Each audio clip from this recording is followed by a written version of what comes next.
that when an individual loses the light in the heart, because there's light in the heart, isn't there?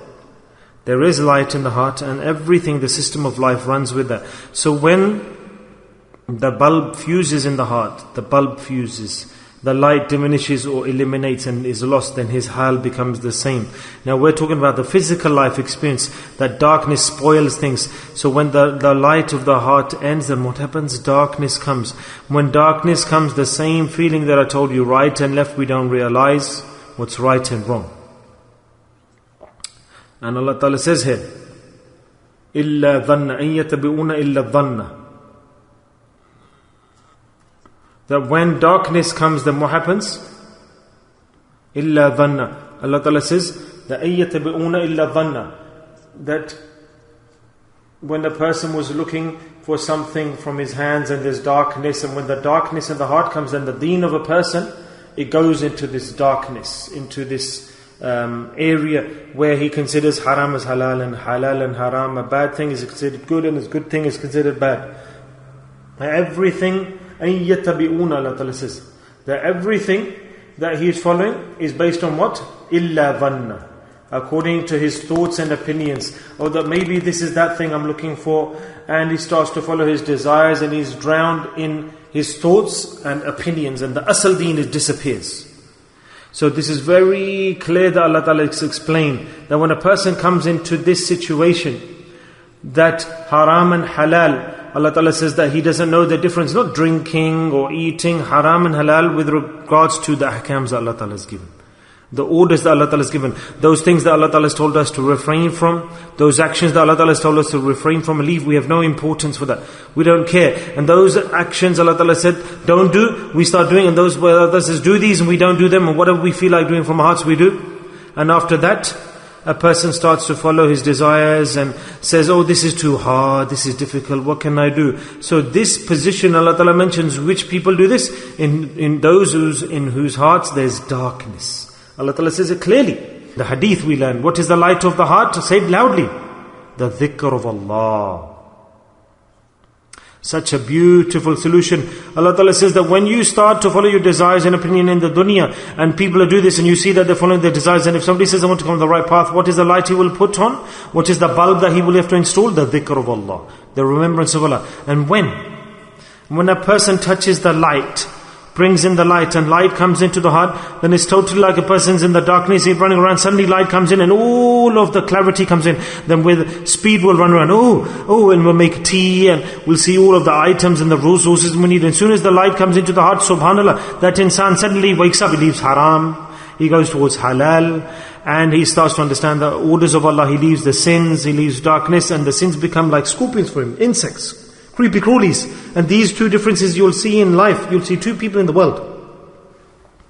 Two different types of people. And the Quran says that two people you will see. When you see two people, then consider that the light has gone out. There's a blackout. When you see that you're following your desires and opinions and following the path of darkness, then you are without the light of guidance. But when you see a person following Quran and Hadith, whatever Allah Ta'ala says leave, he leaves. And he sees the light is on. How can I go towards the scorpion or the insects or the dangerous animals? So Allah Ta'ala has put the light of dhikr into that person's heart. When the light comes into the heart, then he realizes the difference between halal and haram, right and wrong. That's why the dhakireen who do dhikr with a honest heart, inshallah, their light, the first thing that comes into the life is they save themselves from haram. They leave unlawful actions. So if 4 hours I sit in front of somebody and he says to me, oh, this is wrong, follow the sunnah, do this, yes, I'll do this. And after that he carries on the same action. With the same action. Doesn't matter how hard you try with that person and you open up the pages of the Quran and tell him the Quran saying this, etc. But that person will do the same action, following the desires. He will carry on with the same actions. Illa yakhrusun. They'll do nothing but guess, nothing but follow desires, because there's darkness inside and he doesn't understand what words you're saying, what Gita you're reciting, or Quran, or Injil. You could give examples, this qawm, this nation happened, this was the hal, this is good. But as soon as he goes to wali of Allah, and in his heart he pays attention and leaves the darkness and does the dhikr of Allah, suddenly the light will come on. And you say, Allah, subhanallah. The Holy Prophet ﷺ, he starts to love so much, he says, I can't leave this action. Oh, he'll be stuck in a trap. Oh, no, we don't want to be trapped. We don't want to be stuck. No, I have to follow the laws and the orders of Allah because I need to become that person who Allah Ta'ala likes.